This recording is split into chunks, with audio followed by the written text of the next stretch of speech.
Hello. This video tutorial will show you how to place your microscope back into its hard case. This will be helpful, for example, if you need to transport it to demos or events.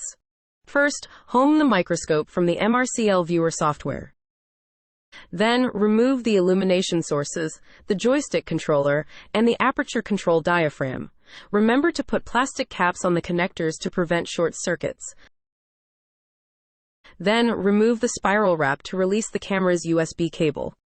From the software, open the JSON file called Storage Step 1, which is located under the Positions folder. This will move the actuators to an intermediate position so that you can easily remove the camera module. Ensure that both the camera and Z-axes move all the way down. Unscrew the camera module and unplug the cables from the two linear actuators. Then, remove the thumb screws and store them inside the accessory box, otherwise the camera module won't fit inside the hard case. After the camera module is removed, open the JSON file named Storage Step 2, which will move the tilt axis all the way to its 90-degree position. Pay attention that cables or other obstacles do not block the movement.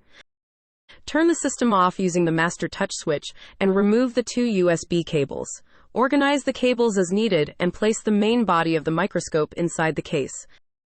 Note that the warranty or other documents can be stored under the foam. After placing the main body, check if the cables are okay. Now, insert the curved illumination into its 3D printed enclosure, which will protect the diffuser film. Then, place it inside the case by sliding the aluminum rod of the illumination under the tilting axis. Place the joystick controller upside down inside the space in the right corner. You may use the protective foam, but it's not generally needed for short trips.